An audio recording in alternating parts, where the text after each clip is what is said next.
Shooting USA is brought to you by SnapSafe and their full line of premium vault doors. Use code SUSA15 to save 15% at snapsafe.com. Well, once again, my distinct pleasure to welcome a longtime friend to the Shooting USA pod. It's Kyle Lamb, ladies and gentlemen, and we are here at the iconic K&M Pond. Kyle, welcome. Good to be here, man. Very good to be here. Thank you for giving me the time to sit down and chat after, a couple of days of work. For the audience, we've been here in support of new content related to the NRA Competition Division's America's Rifle Challenge. Why is it important to you to be a part of that? Well, first of all, I've been a lifelong shooter. For sure. And I think about when I was a kid, if I would have the opportunity to shoot something like ARC, I would have jumped on that. I had no clue about an AR when I was a kid, but now we have kids. We've talked about my grandson. You bet. I mean, he cut his teeth on an AR. He can do manual of arms with an AR better than most soldiers can do that. He started out, shooting an air rifle, little Daisy Red Ryder, and got into an AR platform, and now he's shooting regular ARs.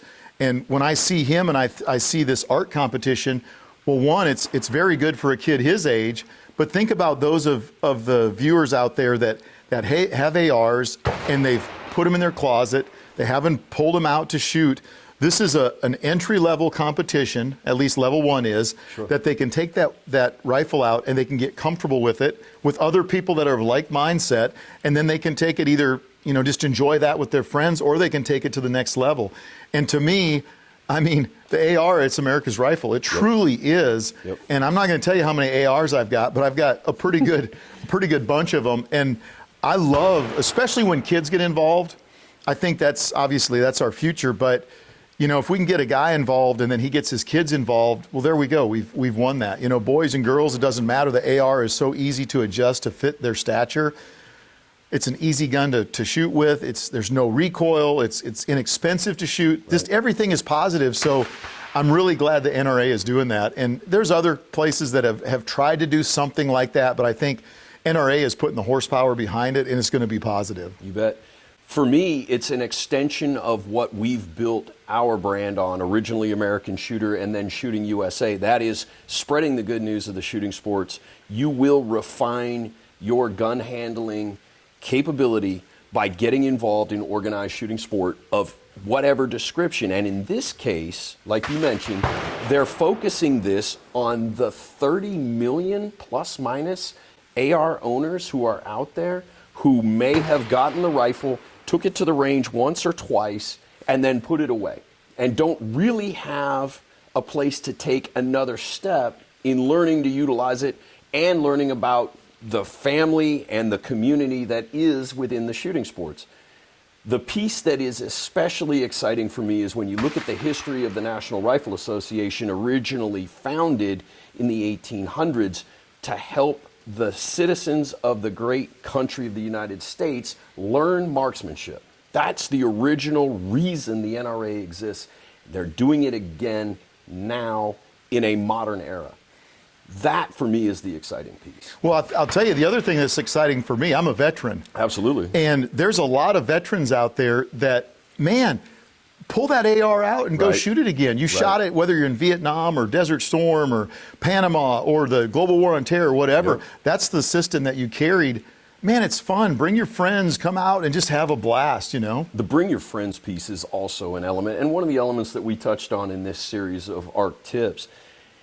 That is perpetuating the shooting sports. That is demystifying not only this rifle platform, but shooting sport in general. There is always going to be a barrier to entry no matter what you're going to do for the guy who's never done it or the girl who's never done it.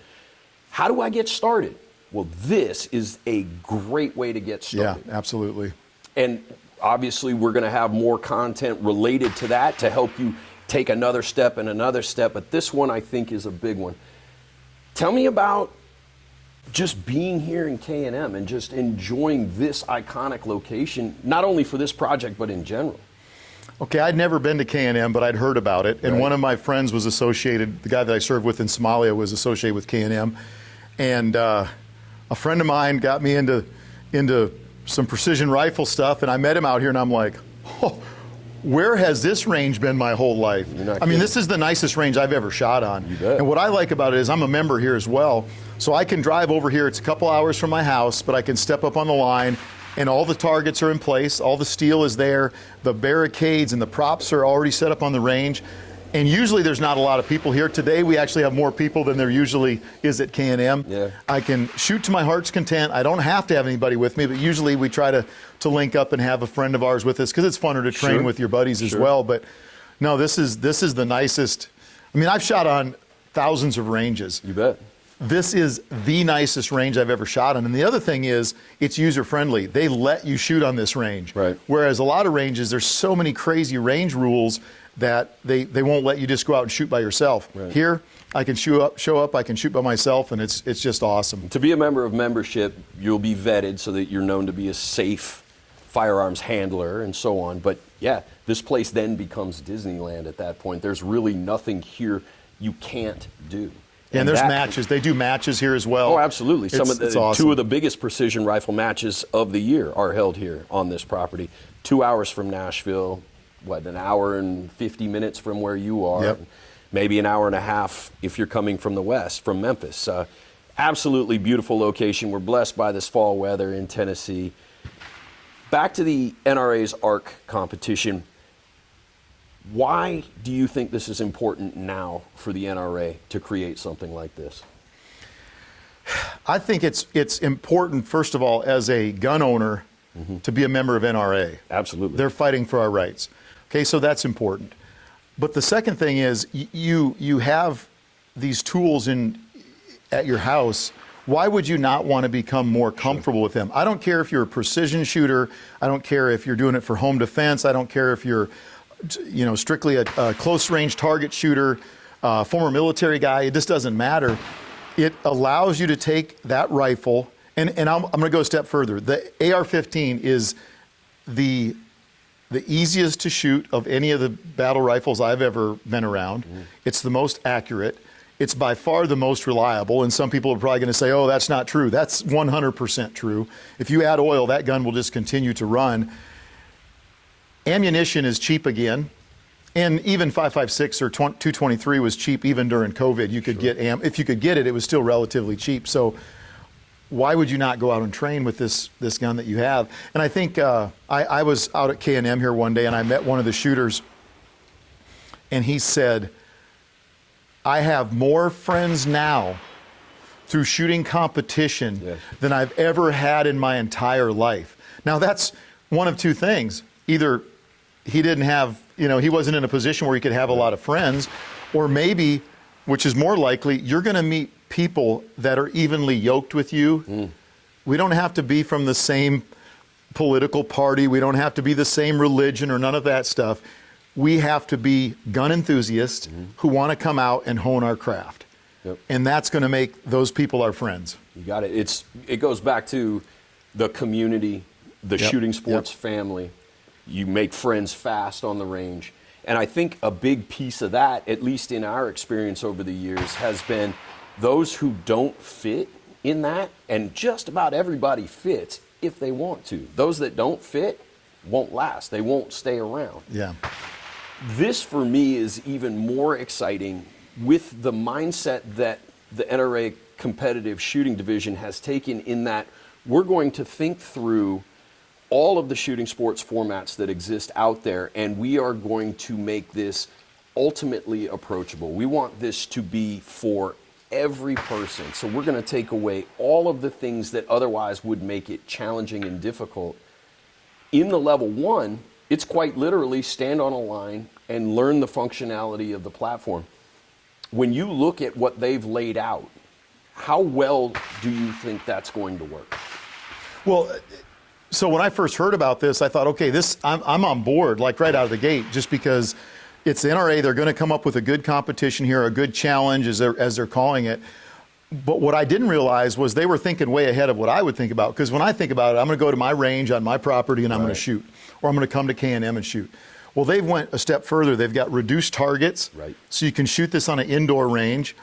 You can shoot with a group of people on the line, so there's not that nervousness of stepping up and shooting in front of a bunch of people. Which, I mean, I think it's good to have that nervousness, but when you first get in, it's good to have a group of people that you're all standing on the line, you're all on the same sheet of music, and it just makes sense. I'm excited because, you know, some of the competitions that are out there are not as user friendly because the amount of money you got to spend to get into some of the long range shooting or IPSC shooting. Man, some of these guns are very, very expensive. Thousands. Yeah, thousands and thousands of dollars. Now, of course, the ARs I've got, yeah, they're not cheap, but I can go and buy a rifle for like $500 to $600, literally. Absolutely. And I can go get some ammunition. You don't have to even put an optic on your rifle. You can shoot with iron sights, which is fine for the level 1. Absolutely. And really, you know, if you want to do it, you can shoot the other levels with that as well. And that's, to me, that they've hit a home run coming up with this idea. Right. It's been a long time coming, and I'm really glad that, you know, not to offend any of you guys that wear a tweed jacket and shoot skeet or trap. Hey, that's awesome. You go do that. But I'm not a tweed jacket wearing guy. Yep. I'm a guy that's a former military guy. I like to run around and roll in the dirt and shoot my AR. Yep. And this allows me to do that. Excellent. Yeah, never. No offense to the whole shotgun community. We love everybody. We're here for all shooting sport. In this case, you mentioned that you can participate in this with $300-$400 equipment. It's more than likely that you probably already have one that you may have, like I said earlier, got it when getting was good, took it to the range, and then from there was like, okay, that one's set, and put it away. It's in a gun safe or it's away. Get that out. You can build your skill, and you can have fun doing it, and you will make friends doing it. I guarantee that piece. That, for me, says the future of the NRA and the NRA 2.0. That, for me, says we're on the right course. Well, and all the competitions out there, the very first AR-15 that I ever bought, and I still have it, it's not even a brand name. It's got like letters or something. It's the cheapest thing that I could get that I could afford. Yep. I literally can shoot this competition with that rifle. You bet. Absolutely. I don't need anything high speed. Does now, it run? Yes. If it works. runs, you can shoot this competition. You got it. You got it. Talk about V-tac a little bit. You dropped a couple of nuggets on me yesterday while we were working just in passing that I don't want to repeat, but it's another one of those American success stories where a guy through his career and service sees a need, creates something to fill that need, and it generates something that becomes a company and has a return. How blessed are you to have that at this point? Well, I'm actually even more blessed because I have a wife that's a business person. Yes. And she runs Viking Tactics. Melinda is the boss at Viking Tactics. And I don't say that tongue in cheek. She is literally the CEO of Viking Tactics. That being said, I had an idea that I was going to get out of the military and I was going to train people to shoot. She's like, no, seriously, what are you going to do when you get out of the Army? And I said, well, that's what I'm going to do. So the first year I got out, I spent 42 weeks on the range. That's a lot of shooting. But what that did is it propelled us in the training world to where our name got out there and people started hiring us to come in and teach classes, whether it was for civilians, law enforcement, or military.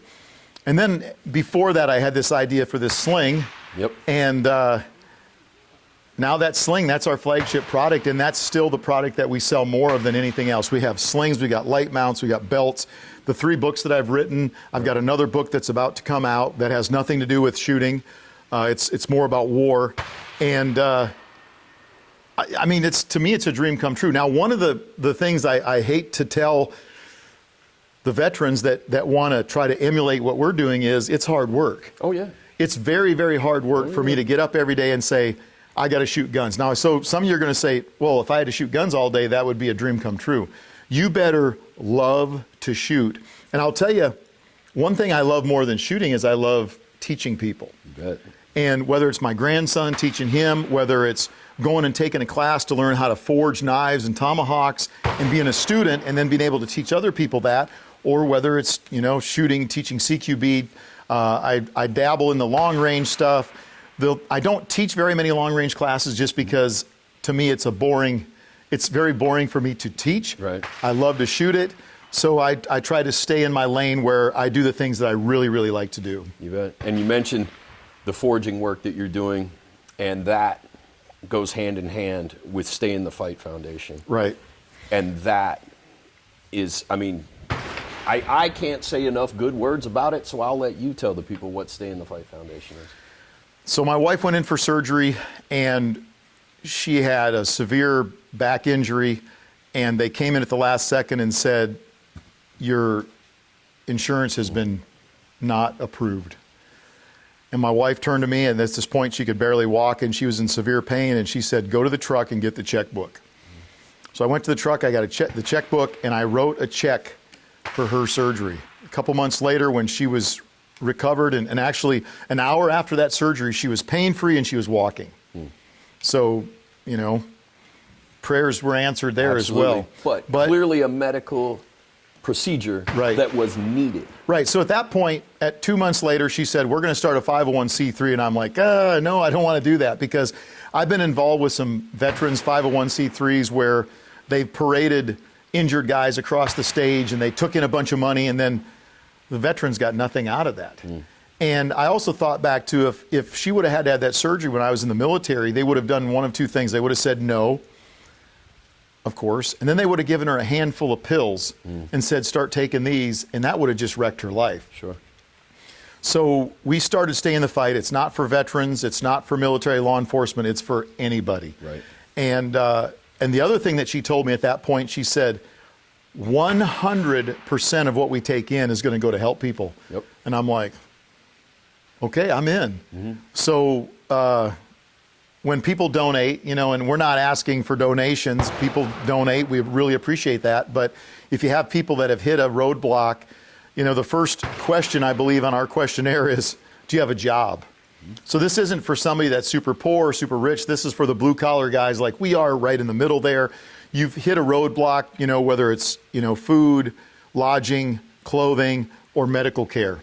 We don't give you the money, we pay the bill, and it's a one-time thing, and then we're out. So going back to the forging, I started making knives and tomahawks, and I really, really enjoyed doing it. And the guys are like, oh, would you make me this? And I started getting heart palpitations because I already have a full-time job. Sure. I don't need another job. So my wife came up with this idea that if people wanted to get one of my implements of death that I'm making, that they could donate to the Stay in the Fight Foundation, and as a token of our thanks, they could get one. We'll make some. Yeah, I will already have made it. Now, if there's something specific that you want, don't call me. Right. Because I make what I want to make. And when I'm done making it, if you like it, you can donate and you can get it. I just made some V-42 daggers. So Cool. they're World War II V-42 daggers are my close similarity to that. They're very difficult to make. They had leather stacked handles. And man, I had guys calling me. They're like, I want one. I want one. Yeah. So guys were sending us a lot of money for these daggers. And what's exciting for me is I'm not begging them to buy one of these. Sure.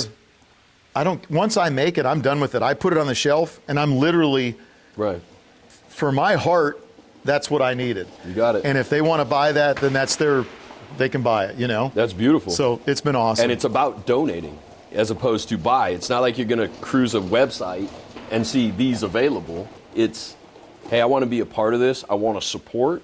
If you're supporting on a level that denotes a gift in return, these are handmade gifts in return, one of a kind, forged by you in your forge. Yeah, and one of the things we ask people to do, they go, well, how much? Yeah. And it's like, well, I'd like it to hurt a little bit. Yeah. Because this is going to go to help people. Right. And if it doesn't hurt when you write that check, then maybe you should put a couple more on there. Yeah, put a couple more dollars on that. Right. $200 is a lot of money for one person. Right. $2,000 is a lot of money for the other person. And like I said, it doesn't matter to me. Right. It's all passing through. And that's the other element that I don't want to get lost here. It's 100% pass through. Yeah. There is no pay for materials in the forge. There is no pay for office supplies. There is no buy us a dinner once in a while. This is money here earmarked and set aside to help people who have reached out in their time of need. Yeah, and one other thing too to add to that, many times we don't have the funding, but there's still a need. Sure. And Melinda and I look at that as our tithe.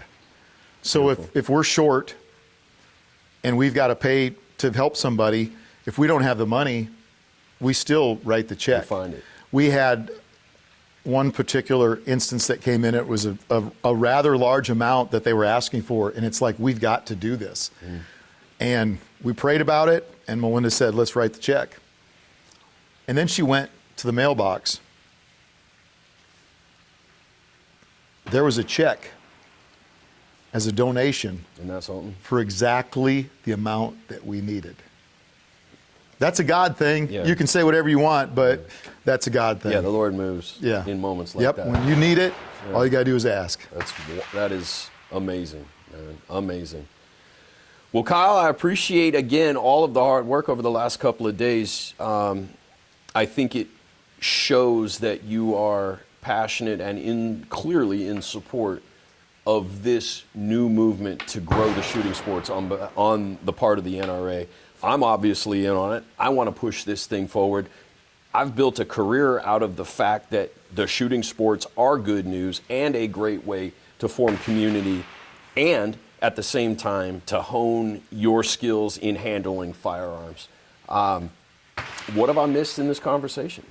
No, thanks to you. Thanks to NRA for coming out here. Thanks to K&M for letting us use their facility.